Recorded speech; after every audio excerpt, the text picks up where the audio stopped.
মহান বিজয় দিবস ঘিরে সামাজিক যোগাযোগ মাধ্যমে ভারতের প্রধানমন্ত্রী নরেন্দ্র মোদীর দেয়া পোস্টের তীব্র প্রতিবাদ জানিয়েছেন অন্তর্বর্তী সরকারের আইন, বিচার ও সংসদ বিষয়ক উপদেষ্টা অধ্যাপক আসিফ নজরুল। সোমবার নিজের ভেরিফাইড ফেসবুক অ্যাকাউন্ট থেকে দেয়া পোস্টে তিনি এই প্রতিক্রিয়া জানান। মোদীর দেয়া পোস্ট শেয়ার করে আসিফ নজরুল লিখেছেন, তীব্র প্রতিবাদ করছি।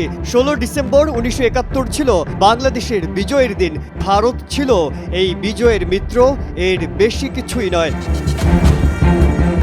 1971 সালের 16 ডিসেম্বর পাকিস্তানের বিরুদ্ধে ঐতিহাসিক জয় পেয়েছিল ভারত, এমনটা উল্লেখ করে পোস্ট করেন নরেন্দ্র মোদী। পোস্টে তিনি ঐতিহাসিক জয়ে সাহসী ভারতীয় সৈনিকদের আত্মত্যাগ চিরস্মরণীয় হয়ে থাকবে বলে উল্লেখ করেছেন। মোদীর এমন পোস্টে ব্যাপক ক্ষেপেছে বাংলাদেশের জনগণ। প্রতিবাদের ঝড় বয়ে যাচ্ছে সামাজিক যোগাযোগ মাধ্যমগুলোতে।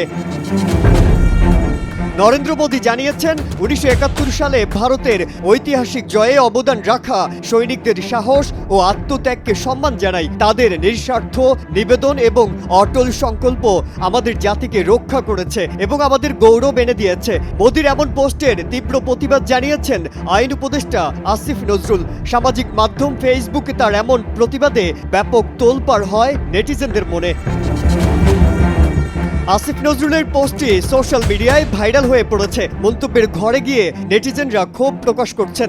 এদিকে নিউজটি লেখা পর্যন্ত তার ওই পোস্টে 35,000-এরও বেশি লাইক এবং 9,000-এরও কমেন্ট, 1,000-এরও বেশি শেয়ার হয়েছে। এতে বেশিরভাগ নেটিজেনরাই তার সঙ্গে একাত্মতা পোষণ করেছেন।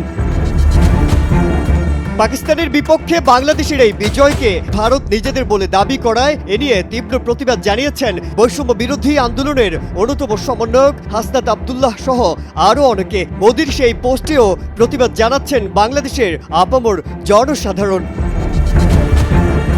এদিকে গণমাধ্যম কর্মীদের মাঝেও ব্যাপক ক্ষোভ দেখা দিয়েছে। নাম প্রকাশ না করার শর্তে একজন গণমাধ্যম কর্মী বলেন, ভারতের প্রধানমন্ত্রীর এ কেমন ধৃষ্টতা।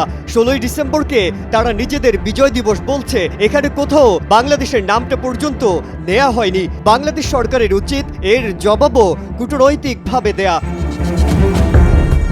মাজহারুল আলম, কালের কণ্ঠ।